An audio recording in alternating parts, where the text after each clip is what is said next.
ಕತೆಗಳು ಈಗ ನೀವೆಲ್ಲ ಓದ್ತಿರಲ್ಲ ಸಾಲಿ ಒಳಗೆ ಎಂಥ ಕತೆಗಳು ಓದ್ತೀರಿ ಹೇಳ್ರಿ?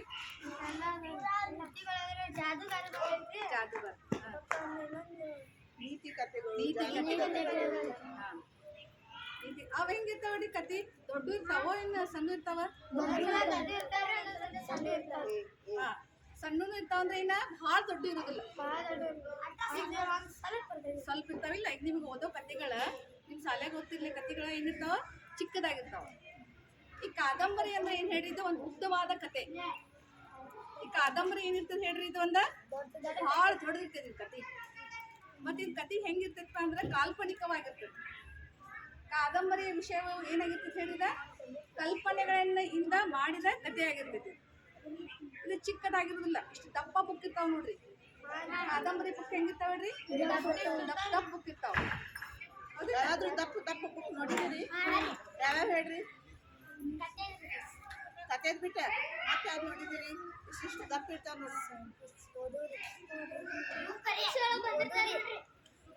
ಅಲ್ಲ, ನಿಮ್ಮ ಮನೆಯೊಳಗ ನಿಮ್ಮ ಈಗ ಯಾವ್ದ ಗೊತ್ತಿರ್ತಾರಲ್ಲ ಬುಕ್ಸ್ ಅವ ಎಷ್ಟಿರ್ತಾವ ಹೇಳ್ರಿ? ದಪ್ಪ ಇರ್ತಾವ, ಸಣ್ಣ ಇರಂಗಿಲ್ಲ ಅವು. ಕಾದಂಬರಿ ಏನಂತ ಹೇಳಿ ಅತಿ ದೊಡ್ಡವಾದ ಕತೆ ಅಂದ್ರೆ ಹೆಚ್ಚಿನ ವಿಷಯ ಇರ್ತದೆ ಅದ್ರೊಳಗೆ. ಮತ್ತು ಈ ಕತೆ ಹೆಂಗೆ ಬರೆದಿರ್ತಾರಂದ್ರೆ ಕಲ್ಪನೆಗಳನ್ನ ಮಾಡಿ ಏನು ಮಾಡಿರ್ತಾರ, ಅದರಲ್ಲಿ ವಿಷಯಗಳನ್ನ ಬರೆದಿರ್ತಾರೆ.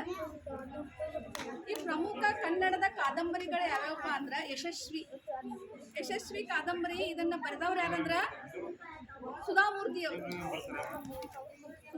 ಅವರು ಏನ್ ಮಾಡ್ಯಾರ?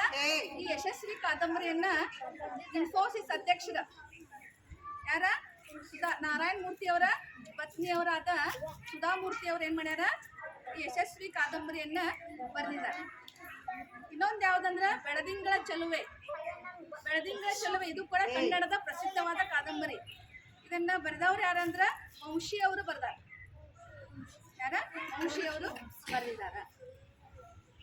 ಆಮೇಲೆ ತುಳಸಿ ಅಂತ ಒಂದು ಕಾದಂಬರಿ ಐತಿ, ಅದನ್ನು ಕೂಡ ವಂಶಿ ಅವರನ್ನ ಬರೆದಿದ್ದಾರೆ. ಇವೆಲ್ಲ ಕನ್ನಡದ ಪ್ರಮುಖ ಕಾದಂಬರಿಗಳು.